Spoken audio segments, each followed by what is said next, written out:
भारत का संविधान और लोक प्रशासन, ये 50 नंबर का क्वेश्चन इसमें आते हैं और इसमें 15 नंबर का क्वेश्चन नहीं होता है, बल्कि इसमें सिर्फ 10 नंबर का मैक्सिमम क्वेश्चन होता है। और ये जो 10 नंबर का क्वेश्चन होता है इसमें भी और करके दो क्वेश्चन आते हैं, एक भारत के संविधान से और एक लोक प्रशासन से। तो आपको कोई एक इसमें से 10 नंबर का प्रश्न लिखना होता है। तो शुरू करते हैं दूसरा पार्ट। तो फ्रेंड्स शुरू करते हैं पेपर 3 का पार्ट 2। पेपर 3 का पार्ट 2 सिलेबस के अकॉर्डिंग, जैसा कि आप जानते हैं, इसमें दो सब्जेक्ट्स एक साथ होते हैं। एक होता है भारत का संविधान और दूसरा होता है लोक प्रशासन, कॉन्स्टिट्यूशन और पब्लिक एड। और ये जो पेपर होता है ये 50 नंबरों का होता है।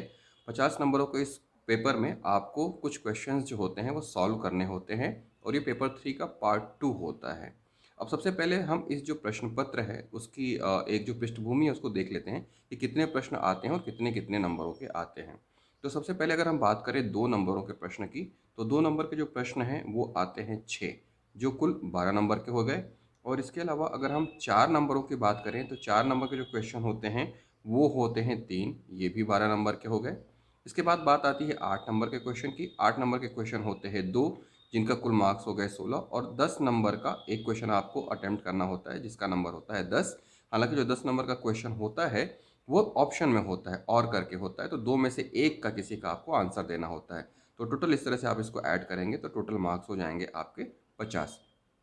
अब बात ये आती है कि क्या लोक प्रशासन और पॉलिटी दोनों में 50 नंबर का ये पेपर है तो क्या 25-25 नंबर के क्वेश्चंस आते हैं? तो ऐसा कोई फिक्स नहीं है 25-25 नंबर के क्वेश्चंस आते हैं कि नहीं आते हैं। लेकिन मैंने शुरू से ही ये एक बात अपने दिमाग में रखी थी कि जो लोक प्रशासन और पॉलिटी का ये जो पेपर है पार्ट 2 है पेपर 3 का, इसमें मैंने ये मान के चला था कि मुझे पॉलिटी के 35 नंबर के क्वेश्चन करने हैं और लोक प्रशासन के 15 नंबर के क्वेश्चन करने हैं। ऐसा क्यों? ऐसा इसलिए कि अगर हम इसको दो पार्ट में बांटते हैं 25-25 का, तो ये एक तरह से सही स्ट्रेटजी है। लेकिन हम लास्ट में जब 10 नंबर का क्वेश्चन देखते हैं तो उसमें और करके आता है। इसमें एक क्वेश्चन पॉलिटी का होता है और एक क्वेश्चन लोक प्रशासन का होता है। तो मैंने शुरू से ही अपने दिमाग में एक कॉन्सेप्ट बिठा लिया था कि मुझे पॉलिटी के ही 10 नंबर के क्वेश्चन को अटेम्प्ट करना है। तो यहाँ से मैंने लोक प्रशासन के क्वेश्चन को पहले से ही कट कर दिया था और इस एक 10 नंबर के क्वेश्चन को मैंने इस 25 नंबर में ऐड कर दिया था। तो मेरे पास पॉलिटी के क्वेश्चंस हो गए थे 35 नंबर के और लोक प्रशासन का क्वेश्चन हो गया था 15 नंबर के। और ये एक ऐसा पेपर था जिसमें मैं खुद से शुरू से ही मान के चलता था कि मेरा इसमें अच्छा कमांड है और मैं इसमें अच्छा स्कोर गेन करूंगा। ये जो टेस्ट सीरीज का पेपर है इसमें भी आप देख सकते हैं मुझे 50 में 32 नंबर मिले हैं और साथ ही गुड का मुझे यहाँ पे मार्क भी मिला हुआ है। तो एक बार फिर से पेपर को सॉल्व करने का अप्रोच क्या होना चाहिए? अप्रोच, अगर आपको क्वेश्चंस के आंसर्स आते हैं तो आप यहाँ पे पॉइंट वाइज ही चलिए। मेरा आपको खास तौर से सलाह है कि आप पॉइंट वाइज ही चलिए। अब यहाँ पे क्वेश्चन है, संघीय सर्वोच्चता में भारत के संसदीय व्यवस्था का मौलिक तत्व है, समझाइए। मैंने यहाँ पे इसको पॉइंट वाइज ही बताया है। इसके बाद जो नेक्स्ट क्वेश्चन है, भारतीय संविधान के 73वें संविधान संशोधन अधिनियम के दो प्रमुख प्रावधानों को लिखिए। ठीक है, स्पष्ट तौर पर यहाँ पे आपसे दो प्रमुख प्रावधान लिखा हुआ है। अब आपके पास 2 नंबर के क्वेश्चन में 4 लाइन है, लेकिन यहाँ पे दो प्रमुख प्रावधान लिखने के लिए अगर उसने पूछा है तो आपको दो प्रमुख प्रावधान ही लिखने हैं। ठीक है, तो यहाँ पे मैंने पहला एक प्रावधान लिखा, भारतीय संविधान के 73वें संविधान संशोधन के परिणाम स्वरूप। क्योंकि क्वेश्चन में जितना पूछा है अगर आपने उससे ज़्यादा लिखा है तो भी आपके मार्क्स कटेंगे, इस बात को आप ध्यान रखिएगा। ओके, संविधान में 11वीं अनुसूची का समावेश किया गया। फिर दूसरा पॉइंट मैंने दिया है कि पंचायती राज संबंधी प्रावधानों को सम्मिलित करते हुए संविधान में भाग 9 के अंतर्गत अनुच्छेद 243 का विस्तार किया गया। ये दो पॉइंट मैंने यहाँ पे ऐड किए। उसके बाद फिर देखिए, लोक प्रशासन में सत्यनिष्ठा का तात्पर्य बताइए। क्वेश्चन ऐसे ही मिक्स रहेंगे, ऐसा नहीं होगा कि एक साथ पॉलिटी के क्वेश्चंस आ जाएं वो खत्म हो जाए तो फिर आपका लोक प्रशासन का शुरू हो, ऐसा नहीं है। शुरू के दो क्वेश्चन लोक प्रशासन या पॉलिटी से भी हो सकते हैं और जो 4 क्वेश्चन है आपके 2 नंबर के 6 क्वेश्चन है उसमें 3 पॉलिटी के और 3 लोक प्रशासन के रहेंगे ही। तो यहाँ पे लोक प्रशासन में सत्यनिष्ठा का तात्पर्य मैंने इसको फिर से पॉइंट वाइज में लिखा है और जो इंपॉर्टेंट फैक्ट्स हैं वहाँ मैंने इसको देखिए अंडरलाइन भी किया हुआ है। ठीक है, इसके बाद सिद्धांत व्यवहार सम्मेलन से आप क्या समझते हैं? यहाँ पे देखिए मैंने 2 नंबर के क्वेश्चन में 5 पॉइंट्स डाले हुए हैं, 1 2 3 4 और 5। और इसमें मैंने जो मेन चीज़ें हैं, जिससे सम्मेलन कहाँ पे हुआ था, फिलाडेल्फिया को मैंने अंडरलाइन कर दिया। सिद्धांत और व्यवहार को लेकर यह सम्मेलन हुआ था, इसको भी अंडरलाइन कर दिया। पद सोपान को मान्यता नहीं दी गई। इस तरह के जो इंपॉर्टेंट फैक्ट्स हैं उसको आपको अंडरलाइन जरूर करना है। इस अंडरलाइन करने से आपके जो आंसर्स होंगे वो एग्जामिनर के पास अलग से ही दिखेंगे और वो समझ जाएगा कि आंसर आपको अच्छी तरह से आते हैं। इस टेस्ट सीरीज के अगले क्वेश्चंस की ओर देखा जाए तो नागरिकता संविधान संशोधन अधिनियम 2019 के मुख्य प्रावधान, यहाँ पे भी मैंने देखिए 4 अलग अलग पॉइंट्स दिए हैं, 1, 2, 3, 4 और मुझे 1.5 नंबर मिला है। इसके अलावा भारतीय संविधान के अनुच्छेद 14 के प्रावधानों को स्पष्ट करिए, यहाँ पे भी मैंने पॉइंट वाइज, मतलब मुझे जिस भी क्वेश्चन का आंसर आता था मैं हमेशा उसका पॉइंट वाइज ही आंसर देता था, क्योंकि मुझे पता था कि मैं पॉइंट वाइज अगर आंसर दे रहा हूँ तो मैं ज़्यादा से ज़्यादा फैक्ट्स जो है वो उसमें डाल रहा हूँ। और 50% मार्क्स बहुत अच्छे मार्क्स कहे जाते हैं, और उसमें से 2, 3, 4 क्वेश्चन में 50% से ज़्यादा मार्क्स आप ले आए तो आपका स्कोर गेन हो जाता है। ओके, अब यहाँ पे जो है 6 क्वेश्चन खत्म हो गए 2 नंबर वाले, अब 4 नंबर के क्वेश्चन शुरू हो गए। 4 नंबर के कितने क्वेश्चन रहेंगे पार्ट 2 में? यहाँ पे रहेंगे आपके 3 क्वेश्चन। भारत का संविधान विश्व का वृहत्तम संवैधानिक दस्तावेज है, स्पष्ट कीजिए। यहाँ पे भी मैंने पॉइंट वाइज में ही इसका आंसर दिया है, 1, 2, 3, 4 ऐसे करके, और इसमें मैंने मैक्सिमम इनपुट यहाँ पे डाले हैं। जितने भी आर्टिकल्स हैं, जितनी भी अनुसूचियाँ हैं, वो सारी चीज़ों को डाला है। 2 साल 11 महीने 18 दिन तैयार करने में लगे थे, इन सारी बातों का भी मैंने उल्लेख किया है, और यहाँ पे मुझे 4 में 2.5 नंबर मिले हुए हैं। 2.5 नंबर यानी कि 50% से ज़्यादा, और ये अच्छा स्कोर है। उसके बाद अगर हम नेक्स्ट देखें तो संचार के प्रकार लिखिए। संचार के प्रकार यहाँ पे पूछा गया है, संचार के प्रकार का मैंने यहाँ पे व्याख्या किया, और उसके बाद मैंने यहाँ पे एक फ्लो चार्ट डायग्राम का इस्तेमाल किया। यहाँ पे डायग्राम देखेंगे तो इसने पूछा है संचार के प्रकार लिखें। संचार के कितने प्रकार होते हैं? 3, आंतरिक, बाह्य और अंतर्वैयक्तिक। तो मैंने क्या किया कि 3 अलग अलग सर्कल बनाए, 1, 2 और 3, और ये तीनों सर्कल जहाँ पे क्लब कर रहे हैं वहाँ पे बीच में मैंने इसको बता दिया कि ये है संचार, और ये आंतरिक, ये बाह्य और अंतर्वैयक्तिक। ऐसा करके मैंने अपना आंसर इसमें इंक्लूड कर दिया, और यहाँ पे देखिए 4 में 3 नंबर मिले हैं। तो इस तरह से फ्लो चार्ट और डायग्राम का इस्तेमाल आप कर सकते हैं, लेकिन वहीं पर जहाँ पे इसकी आवश्यकता हो, क्योंकि 2 नंबर और 4 नंबर में स्पेस पहले से ही कम होता है, तो अनावश्यक फ्लो चार्ट या डायग्राम बनाएंगे तो आपके मार्क्स कट भी सकते हैं। लेकिन अगर आप अपने आंसर से रिलेवेंट करके कोई फ्लो चार्ट बनाते हैं, डायग्राम बनाते हैं, तो वो आपके आंसर्स को इन्हांस कर सकता है। नेक्स्ट क्वेश्चन अगर देखें तो भारत में संसदीय लोकतंत्र को सुदृढ़ करने के लिए कौन कौन से आवश्यक शर्तें हैं, स्पष्ट कीजिए। यहाँ पे भी मैंने पॉइंट वाइज दिया है, और 4 नंबर के क्वेश्चन में मैंने 7 अलग अलग पॉइंट्स डाले हैं, 5, 6, 7, और मैंने मैक्सिमम चीज़ों में अंडरलाइन किया हुआ है। ठीक है, भारत में प्रत्येक पद प्रत्येक नागरिक हेतु उपलब्ध रहेगा। भारत का राष्ट्रपति का पद वंशानुगत न होकर चयनित रहेगा। संसद तथा विधानसभा मंडल 2 इकाइयों के मध्य सत्ता का संचालन। इसी तरह से सारी चीज़ें मैंने अंडरलाइन किया हुआ है। ठीक है, वयस्क मताधिकार, जहाँ भी मुझे आर्टिकल याद था मैंने ब्रैकेट में उस आर्टिकल को भी लिखा हुआ है ताकि आर्टिकल अलग से दिख जाए, और यहाँ पे मुझे देखिए गुड मार्क के साथ 3 नंबर मिले हुए हैं। तो इस तरह से आप फ्लोचार्ट, डायग्राम और आर्टिकल्स का यूज़ करके, अनुसूचियों का उल्लेख करके आप अपना आंसर अच्छा कर सकते हैं। ठीक है, तो ये तो 4 नंबर के क्वेश्चन हो गए। 4 नंबर के क्वेश्चन कितने आएंगे? 3 आएंगे, और उसके बाद बारी आती है 8 नंबर की। 8 नंबर के क्वेश्चन रहेंगे 2। अब यहाँ पे देखिए ये मेरी खुद की एक टेक्निक जो है, मैंने अपने आप से इसको बार बार आंसर राइटिंग करने के दौरान ये डेवलप करी थी कि मैं कैसे ज़्यादा से ज़्यादा अपने आंसर्स में इनपुट दे पाऊँ। क्वेश्चन है, मौलिक अधिकारों के संरक्षण हेतु न्यायपालिका हित प्रहरी रक्षक है, समीक्षा कीजिए। अब यहाँ पे क्वेश्चन ध्यान दीजिएगा, समीक्षा करने के लिए बोला गया है, तो आपको बताना है कि समीक्षा के अंतर्गत आप क्या कुछ कह सकते हैं। तो मैंने, एक तो मुझे आंसर्स आते थे इसलिए मैंने पॉइंट का इस्तेमाल किया। 8 नंबर के क्वेश्चन में 8 पॉइंट्स दिए, और इसके अलावा मौलिक अधिकारों के संरक्षण हेतु न्यायपालिका हित प्रहरी रक्षक है। तो मौलिक अधिकारों के संरक्षण हेतु आपको पता है कि अलग अलग समय में अलग अलग वाद, केस लॉस डाले गए थे, उसके बाद ही संविधान में बहुत सारी चीज़ें इनपुट हुई थी। तो इस क्वेश्चन का आंसर लिखते हुए मेरे दिमाग में आया कि मुझे उन केस लॉस के बारे में भी डिटेल देना चाहिए। मैंने एक यहाँ पे लाइन खींची, और जितने केस लॉ थे वहाँ पे मैंने यहाँ पे एक महत्वपूर्ण वाद करके हेडिंग डाली, और उसके बाद शंकरी प्रसाद मामला, Golaknath, Kesavananda Bharati, Minerva Mills, SR Bommai, Maneka Gandhi, Indra Sawhney, Vishaka मामला, निजता के अधिकार, स्वच्छ पर्यावरण का अधिकार, ये सारी चीज़ें आपके मौलिक अधिकारों के संरक्षण हेतु ही की गई थी, इसलिए मैंने यहाँ पे इसको अलग से बॉक्स बना के डाल दिया। और यहाँ देखिए 8 में 5.5 नंबर मुझे मिले हैं, और गुड का मार्क भी मिला हुआ है। और इसके अलावा बहुत सारी चीज़ें मैंने यहाँ पे डाल दी जो इन केस से संबंधित अलग से यहाँ पे फैक्ट्स हैं, और मैंने उनको अंडरलाइन भी कर दिया।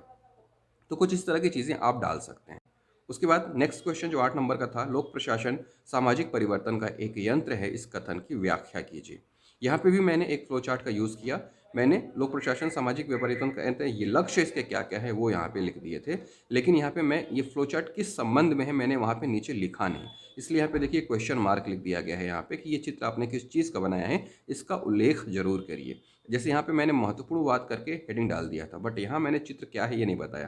तो आप जब भी फ्लो चार्ट या डायग्राम बनाए तो नीचे उसको उसको लेबलिंग जरूर करें, बताएं जरूर कि किस बारे में आपने बनाया है। उस क्वेश्चन के अंतर्गत है ये तो ठीक है, बट आपको बताना होगा कि चित्र क्या कहता है, तो ये आपका मार्क्स इन्हांस करेगा। आगे बढ़ते हैं। ये देखिए जो कुछ डिज़ाइंस हैं ये मेरे फ्लो चार्ट और डायग्राम के डिज़ाइंस हैं जो मैं अपने एग्ज़ाम में बनाता था और मैंने मेंस में भी बनाया था इसको। इस तरह से मैं अलग अलग फ्लो चार्ट और डायग्राम का यूज़ करता था, जिससे कि एग्ज़ाम में कॉपी भी देखने में अलग लगे और अपना नंबर भी बढ़ाने के चांसेस ज़्यादा रहें। उसके बाद बारी आती है 10 नंबर के क्वेश्चन की। मैंने आपको बताया 10 नंबर के क्वेश्चन दो रहते हैं अथवा करके, एक लोक प्रशासन और एक संविधान, दोनों में आपको क्या करना है वो आपको देखना होगा। यदि लोकपाल थोड़ा बहुत भी भ्रष्टाचार कम करता है तो इसकी स्थापना की जानी चाहिए, क्वेश्चन मार्क, मतलब आपको खुद के अपने अनुभव को बताना है। दूसरा, भारतीय संविधान में प्रावधानित राज्य के नीति निर्देशक तत्वों की मूलभूत मान्यताओं व उपयोगिता पर एक आलोचनात्मक लेख लिखिए। अब यहाँ पे कीवर्ड क्या है, आलोचनात्मक लेख लिखिए, मतलब आपको थोड़ी सी आलोचना भी इसमें करनी ही है, आपको आलोचना करना ही है कि क्या सही है क्या नहीं है। लेकिन सबसे पहले नीति निर्देशक तत्वों की मूलभूत मान्यताओं व उपयोगिता पर, तो आपको ये भी बताना है। जब किसी चीज़ को पहले आप बताओगे तब तो आप उसकी आलोचना करोगे, सीधे आलोचना तो नहीं शुरू कर दोगे। तो इसके लिए पहले आप उसके बारे में बताइए और उसके बाद फिर आलोचना करिए। तो यहाँ पे जैसे ही मैंने देखा कि आलोचनात्मक लेख लिखने के इसलिए इसने कहा है, तो मेरे दिमाग में तत्काल आ गया कि मुझे इस क्वेश्चन के आगे लास्ट में कंक्लूजन जरूर लिखना है, निष्कर्ष जरूर लिखना है। तो मैंने सबसे पहले जो आंसर थे उसको पॉइंट वाइज लिखा, ठीक है, ताकि मैं ज़्यादा से ज़्यादा इनपुट यहाँ पे दे सकूँ।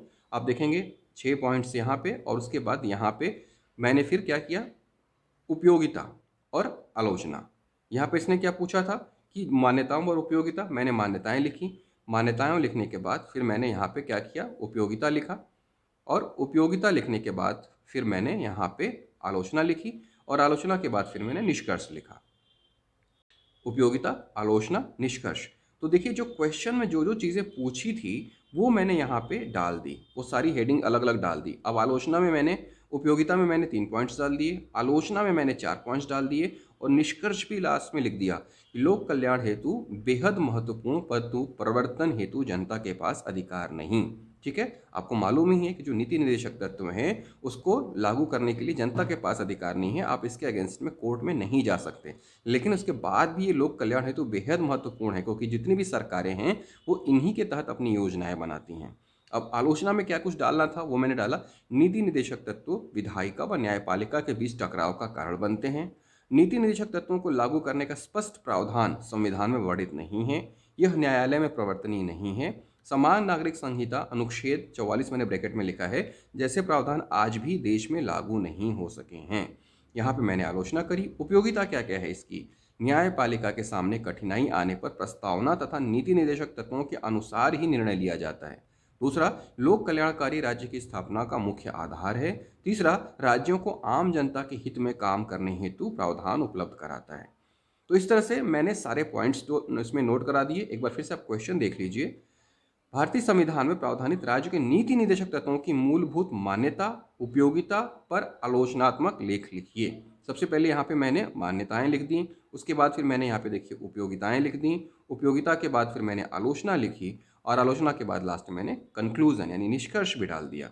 अब इसके बाद मुझे अपने आंसर को और इन्हांस करना था, तो मुझे ये बताना ज़रूरी था कि मैं नीति निर्देशक तत्वों के बारे में जानता हूँ। तो मैंने यहाँ पे 2 फ्लो चार्ट्स बना दिए, एक में गांधीवादी तत्व और एक में उदारवादी तत्व बना दिया, और यहाँ पे मैंने लिख दिया गांधीवादी तत्व में क्या क्या शामिल है और उसके बाद उदारवादी तत्व में क्या क्या शामिल है। और यहाँ पे देखिए 10 में मुझे 7.5 नंबर मिले हैं, 7.5, और यहाँ पे मुझे टिक भी मिला हुआ है गुड फॉर्मेट। ये मतलब एक नया फॉर्मेट था जो मैंने खुद के आंसर राइटिंग से लिखने के बाद अपना डेवलप किया था, और एग्जामिनर को भी ये चीज़ पसंद आया था। तो आप भी जब लगातार आंसर राइटिंग करेंगे तो इसी तरह के फॉर्मेट आप भी डेवलप कर लेंगे और आपका आंसर काफ़ी बेटर हो जाएगा। ये कॉपीज़ आपके सामने लाने का, कितने नंबर के मार्क्स हैं, कितने लाइंस होते हैं, कैसे आपको आंसर लिखना है, फ्लो चार्ट आप बना सकते हैं कि नहीं, बताने का मेन मकसद यही है कि आप अपने मेंस के मार्क्स बढ़ा सकें। आप में से बहुत सारे लोग हैं जो टैलेंटेड हैं, बहुत अच्छा नॉलेज रखते हैं, लेकिन आप लोग मेंस में अच्छा स्कोर नहीं कर पाते हैं। तो कुछ इस तरह की चीज़ों को जब अपने आंसर में इन्हांस करेंगे तो आप देखेंगे आपके मेंस के मार्क्स बढ़ जाएंगे। एक बार फिर से, जिन्होंने टेलीग्राम ज्वाइन नहीं किया है वो टेलीग्राम ज्वाइन कर लें। ये ऊपर टेलीग्राम मैंने लिखा भी हुआ है और सीधे लिंक नीचे है, वहाँ से जाके आप इसको जाके सीधे टेलीग्राम ज्वाइन कर सकते हैं। टेलीग्राम में मैंने बाकी सारी चीज़ें लगातार समय पे मैं इनपुट करता रहता हूँ, उससे आपको फ़ायदा मिलेगा। और अभी भी बहुत सारे ऐसे एस्पिरेंट्स हैं जिन्होंने चैनल को सब्सक्राइब नहीं किया हुआ है, और तकरीबन 40% ऐसे एस्पिरेंट्स हैं जो सब्सक्राइब नहीं किया हुआ है और उसके बाद भी वीडियोस देखते हैं। तो वीडियोस के नोटिफिकेशन आपको समय पे मिलते रहे, आप इसका फ़ायदा उठा सकें, इसलिए चैनल को सब्सक्राइब ज़रूर करिए। और याद रखिए, ज्ञान बांटने से बढ़ता है, इसलिए आप ज़्यादा से ज़्यादा चीज़ों को बताइए लोगों को, और वीडियोस को भी शेयर करिए ताकि और भी लोग इसका फ़ायदा ले सकें। उम्मीद करता हूँ ये पार्ट 2 आपको पसंद आएगा। इस तरह से आप अपनी आंसर राइटिंग लिखिए। जिन लोगों ने भी टेस्ट सीरीज़ ज्वाइन करी है, अपने टेस्ट सीरीज़ में एक्सपेरिमेंट करिए। इस तरह से देखिए कि इससे आपके आंसर्स पे क्या फ़र्क पड़ता है, क्योंकि मेंस में आप कोई एक्सपेरिमेंट नहीं कर सकते। तो टेस्ट सीरीज़ ही वो सही चीज़ होता है जिसमें आप सारी चीज़ों को एक्सपेरिमेंट कर सकते हैं। ठीक है, तो उम्मीद करता हूँ चीज़ आपको पसंद आएगी। इसका पेपर 3 का पार्ट 3 भी जल्दी ही लेकर आऊँगा। फिलहाल इस वीडियो को देखिए और अपना नॉलेज और अपना आंसर राइटिंग स्किल इन्हांस करिए। Thank you.